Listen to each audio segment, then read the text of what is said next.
नमस्कार दोस्तों, कैसे हैं आप लोग। उम्मीद करता हूं अच्छे होंगे। और 2-3 दिन बाद मुलाकात हो रही है आपसे। और मैं थोड़ा बिजी हो गया था, जैसा कि मैंने आपको मैसेज के द्वारा बताया था कि मैं घर भी गया था। इस दौरान कुछ डॉक्यूमेंट बनवाने थे, मुझे तैयार करने थे, नए अपडेट कराना था उनको। और फिर मैं वापसी में जब आ रहा था तो मैंने सोचा कि क्यों ना एक बार लखनऊ सचिवालय की विजिट भी कर ली जाए। तो कल मंडे को कल यानी कि ट्यूसडे को मैं सचिवालय गया था, वहाँ पर लखनऊ। तो वहाँ पर भी कई सारे हमारे मित्र हैं, कुछ सीनियर हैं, समीक्षा अधिकारी हैं, कुछ लोग अनुभाग अधिकारी हैं, सेक्शन ऑफिसर हैं, कुछ रिलेशन के सचिव लोग भी हैं। तो कई लोगों से मुलाकात हुई वहाँ पर, तो उनसे काफ़ी जानकारियाँ ली हैं।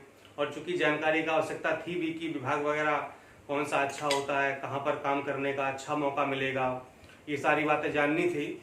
तो इसलिए फिर मैं उधर से लखनऊ होते हुए और प्रयागराज आ गया। तो आज ही रात में आया हूँ और फिर सुबह मैंने आपके लिए जल्दी से उठ करके और मैंने सोचा कि क्यों ना आपको एक आज वीडियो प्रोवाइड कर दी जाए।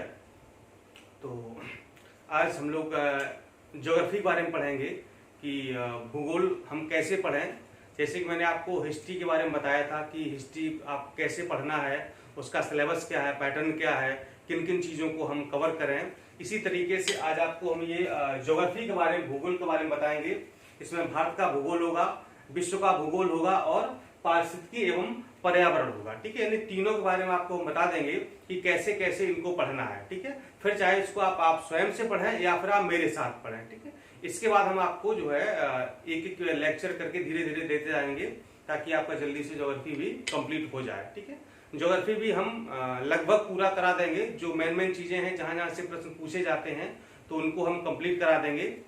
और हिस्ट्री और पॉलिटी अभी लगातार चलेगी। ठीक है, और चूंकि 2 विषय ही चलाना मेरे हिसाब से बेहतर होगा, क्योंकि हिस्ट्री पॉलिटी चल ही रहा है, साथ में करंट का भी कुछ बचा हुआ है, वो भी हम आपको कंप्लीट कर देंगे।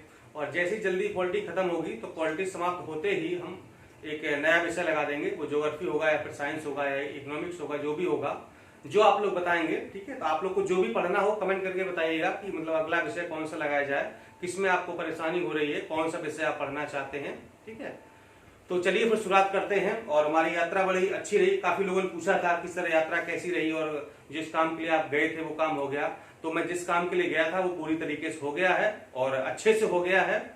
और जिस पर्पज से गया था वो पर्पज हल हो गया है, इसीलिए एक दिन ज्यादा लग गया है। तो इन 2-3 दिन आपको वीडियो नहीं मिला है और आप लोगों ने बहुत मुझे सहयोग किया इसके लिए। किसी प्रकार का कोई मतलब मन में वो कुछ भी मतलब ऐसा कुछ नहीं लाए, मतलब कुछ गलत भावना मेरे प्रति आपकी नहीं है। ठीक है, तो इसके लिए आप बहुत बहुत धन्यवाद के पात्र हैं और सभी का शुक्रिया और धन्यवाद।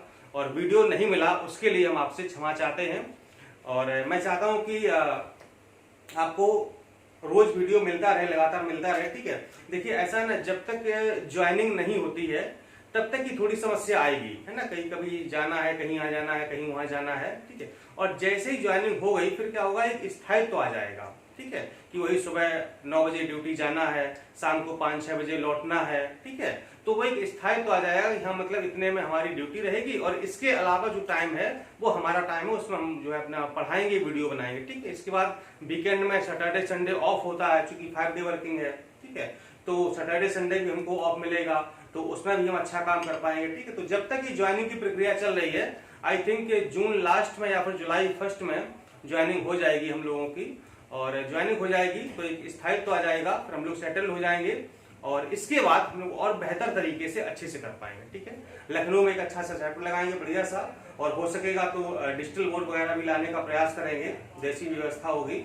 और फिर और भी हमारे 2-4 मित्र हैं। अभी कल जो लखनऊ हमारी मुलाकात हुई लोगों से, तो वहां पर भी काफी लोग पढ़ाने के इच्छुक हैं और जिनकी अपने अपने विषय पर कमांड है। जो लोग नेट वगैरह जीआरएफ हैं कुछ विषयों से, जैसे कुछ लोग इकोनॉमिक्स से हैं, कोई हिस्ट्री से है ना, कोई ज्योग्राफी से है, कोई सोशल से है। तो काफी लोग इंटरेस्टेड हैं, बोले कि भाई आप बिल्कुल तैयार करिए प्लेटफॉर्म और हम लोग निःशुल्क सेवाएं देंगे, पढ़ाएंगे बिल्कुल बच्चों को, क्यों नहीं पढ़ाएंगे। ठीक है, तो काफी लोग इंटरेस्टेड हैं। तो मैं चाहता हूं कि जल्दी हम लोग एक बड़ा सा प्रोग्राम लॉन्च करेंगे और जितने अधिकतम लोगों का फायदा होगा हम लोग को खुशी होगी कि अधिकतम लोग लाभान्वित हों और जो भी परीक्षा का आप तैयारी कर रहे हैं उसमें आप सफल हों। चलिए शुरुआत करते हैं। तो सबसे पहले हम पढ़ेंगे भारत का भूगोल। ठीक है, देखिए भारत का भूगोल हमने टॉपिक यहाँ पर लिखे हुए हैं, ये टॉपिक पढ़ना है, इन टॉपिक में क्या पढ़ना है ये भी आपको हम बता देंगे। ठीक है, और हम आपको पढ़ाएंगे भी, ऐसा नहीं जैसे हमने आपको हिस्ट्री का लेक्चर देना शुरू कर दिया। ठीक है, जिससे कि आपको हड़प्पा सभ्यता का मैंने एक लेक्चर दिया था। ठीक है, ये टू द पॉइंट लेक्चर है, जो परीक्षा में पूछा गया है या पूछे जाने की संभावना है उस प्रकार का लेक्चर है। ठीक है, यहाँ पर पूरा देखिए पूरा ज्योग्राफी या पूरा हिस्ट्री तो यहाँ पढ़ाने का समय नहीं है। ठीक है, तो पढ़ा नहीं पाएंगे, इसलिए मेरा मानना यह है कि हम उन बिंदुओं को जरूर टच करें जो परीक्षा में पूछे गए हैं, और आप एग्जाम होने के बाद देखेंगे भी कि मैक्सिमम प्रश्न मेरे पढ़ाए हुए से ही आए हैं। ठीक है, तो सबसे पहले हमको क्या पढ़ना है, हमको पढ़ना है भारत का सामान्य परिचय। ठीक है, इंट्रोडक्शन पढ़ना है। इसमें क्या पढ़ेंगे, भारत का क्षेत्रफल कितना है, ठीक है, उसका अक्षांशीय और देशांतरीय विस्तार कितना है, भारत और कर्क रेखा यानी कि भारत के कितने राज्यों से होकर या कहां से होकर के कर्क रेखा गुजरती है, और भारत के सीमावर्ती देश कौन कौन से हैं। ठीक है, इन सब की आपको हम ट्रिक भी बताएंगे कैसे इनको हम याद करें, और सबसे ज्यादा सीमा किस देश की लगती है, सबसे कम किसकी लगती है, इनका क्रम क्या है। तो ये तो हमको पढ़नी है भारत के सामान्य परिचय में। ठीक है, इस बात क्या पढ़ेंगे हम, भारत का भौतिक विभाजन। ठीक है, यानी कि फिजिकल इंडिया पढ़ेंगे, भारत का भौतिक विभाजन यानी कि कितने तरीके से विभाजित किया गया है, जिसमें हमको प्रमुख रूप से हिमालय पढ़ना है, हिमालय की जो भी श्रेणियां हैं, ठीक है, जो भी पर्वत चोटियां उनको पढ़ना है, और प्रमुख दर्रे। ठीक है, दर्रे कौन कौन से हिमालय हैं। इसके बाद प्रायद्वीपीय पठार के बारे में कुछ जानकारी लेंगे, फिर पर्वत चोटियां कौन कौन सी, पहाड़ियां कौन सी हैं, घाटियां कौन सी हैं, इनके बारे में हमको जानकारी लेना। ठीक है, यानी कि सारी चीजें नहीं पढ़ेंगे, हम सिर्फ प्रमुख बिंदुओं पर बात करेंगे। ठीक है, प्रमुख घाटियां, पहाड़ियां या चोटियां कौन कौन सी, जहां से परीक्षा में प्रश्न हमेशा पूछा जाता है। इसके बाद भारत की तटरेखा, यानी कि हम लोग भारत के निचले हिस्से में जाएंगे, जो हमारी तटरेखा समुद्र से और अरब सागर से और बंगाल की खाड़ी जो लगी हुई है, तो कितने राज्यों से हमारी जो तटरेखा लगी हुई है, कितने किलोमीटर है, और सबसे ज्यादा किस राज्य की सीमा लगी हुई है। ठीक है, तो इन सब को देखेंगे। और द्वीप समूह, ठीक है, जिसमें कि बंगाल की खाड़ी के द्वीप समूह और अरब सागर के द्वीप समूह के बारे में पढ़ेंगे, क्योंकि यहाँ से प्रश्न अक्सर पूछा जाता है। ठीक है, अंडमान निकोबार वगैरह की कौन सा पॉइंट कहाँ पर है, कौन सा चैनल कहाँ पर है, 8 डिग्री कहाँ है, 9 डिग्री कहाँ है, ठीक, किसके बीच में कौन सा है। ठीक है, तो ये सारी बातें पढ़ेंगे। इसके बाद भारत का अपवाह तंत्र यानी कि नदी तंत्र के बारे में पढ़ना, जिसमें कि गंगा अपवाह तंत्र, ब्रह्मपुत्र अपवाह तंत्र और दक्षिण भारत की नदियां। ठीक है, यानी कि गंगा और उसकी प्रमुख सहायक नदियां, उनके बारे में पढ़ना है, ब्रह्मपुत्र और उसकी सहायक नदियां, इनको पढ़ना है, और साथ ही साथ जो दक्षिण भारत की प्रमुख नदियां हैं उनके बारे में, सारे नहीं पढ़ेंगे, जो प्रमुख नदियां हैं उनको पढ़ना है। अब प्रमुख कौन सी हैं ये आपको जब हम बताएंगे इस वाले चैप्टर में, तब आपको बताएंगे कौन कौन सी प्रमुख नदियां हैं। इसके बाद कुछ प्रमुख जलप्रपात हैं और झीलें हैं, उनके बारे में पढ़ना है। कुछ बहुउद्देशीय नदी घाटी परियोजनाएं हैं, इनको हमें पढ़ लेना है।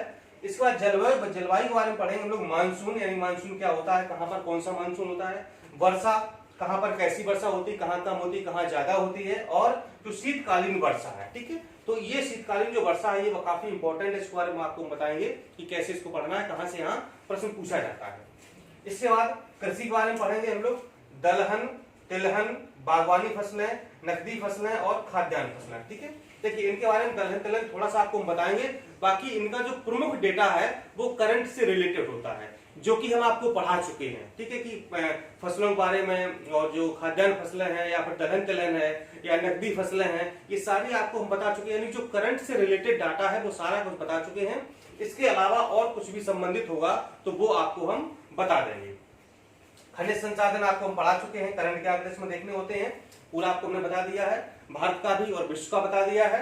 इसके बाद परिवहन में हम लोग सड़क परिवहन, रेल परिवहन, जल परिवहन और वायु परिवहन के बारे में देखेंगे, जिसमें से जल परिवहन काफी इंपॉर्टेंट है, जिस पर हम लोग विस्तार से चर्चा करेंगे। तो इतनी सारी चीजें हमको भारत के भूगोल के बारे में पढ़नी है। आप देखेंगे कि सारे प्रश्न यहाँ से आ जाएंगे। ठीक है, पढ़ाने का क्या तरीका होगा वो आपको हम लेक्चर के माध्यम से बताएंगे कि क्या तरीका होगा पढ़ाने का।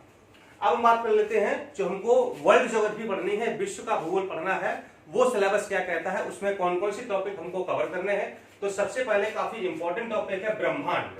ठीक है, ब्रह्मांड में हमको सौरमंडल पढ़ना है, सूर्य के बारे में पढ़ना है, और जो भी ग्रह या उपग्रह, यानी जिस सौरमंडल में सब आ जाए, ग्रह उपग्रह है, यानी कौन सा सबसे बड़ा ग्रह है, ठीक है, किसके ज्यादा उपग्रह हैं, ये सारी बातें। इसके बाद पृथ्वी। ठीक है, तो यहाँ पृथ्वी की हम संरचना भी पढ़ लेंगे कि पृथ्वी में कितनी परतें होती हैं। ठीक है, इसके बाद अक्षांशीय देशांतर विस्तार क्या है इसका, विषुवत रेखा के बारे में पढ़ेंगे, कहां से होकर गुजरती है, भूमध्य रेखा कहां से गुजरती है, कर्क रेखा और मकर रेखा किन किन देशों से या किन किन महाद्वीपों से होकर के गुजरती है। ठीक है, शॉर्ट में आपको एकदम ट्रिक बताएंगे, एकदम बिल्कुल परेशान मत होइए, ऐसी आपको ट्रिक बता देंगे, यहां से आपका प्रश्न कभी गलत होगा ही नहीं।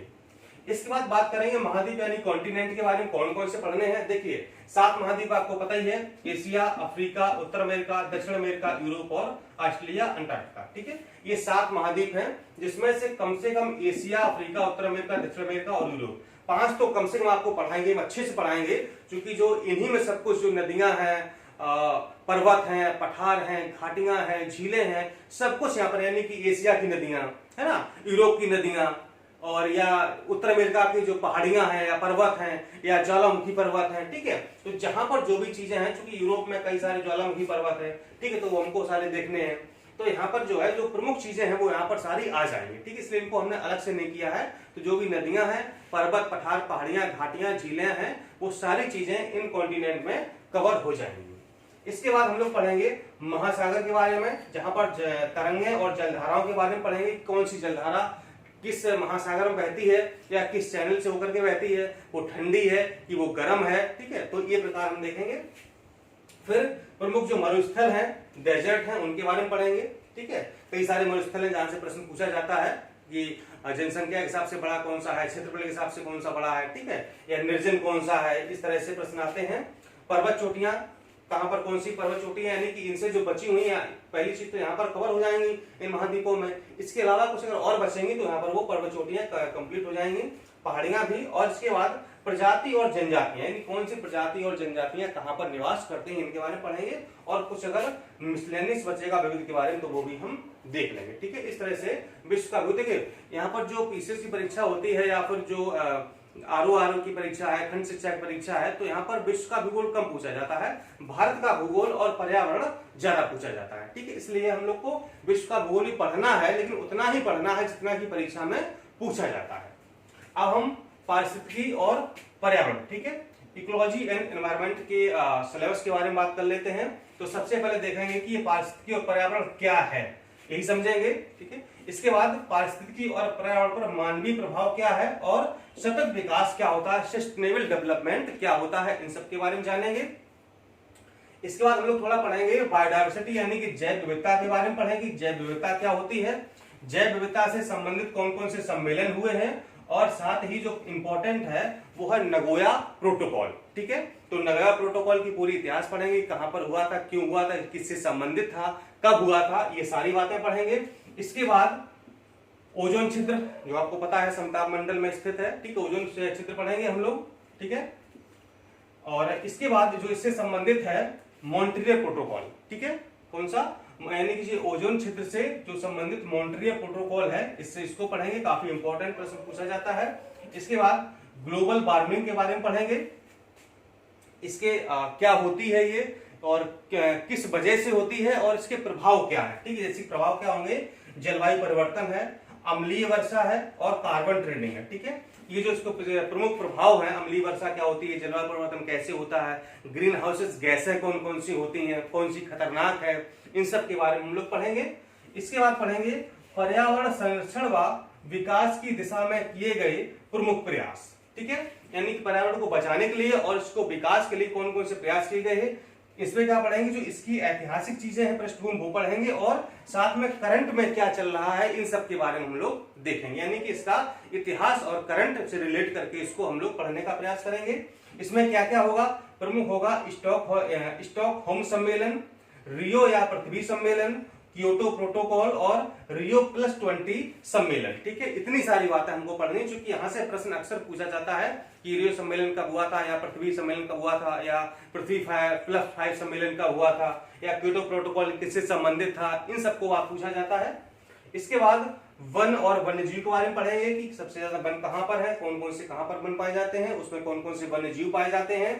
अभ्यारण्य और जैव मंडल रिजर्व के बारे में पढ़ेंगे, अभ्यारण्य क्या होते हैं, जैव मंडल रिजर्व क्या होते हैं। ठीक है, इन सब के बारे में हमको पढ़ना है, कहां पर कितने हैं, ठीक है, कहां पर सबसे बड़ा है, कहां छोटा है, कहां पर कौन से जीव रहते हैं, इन सब के बारे में।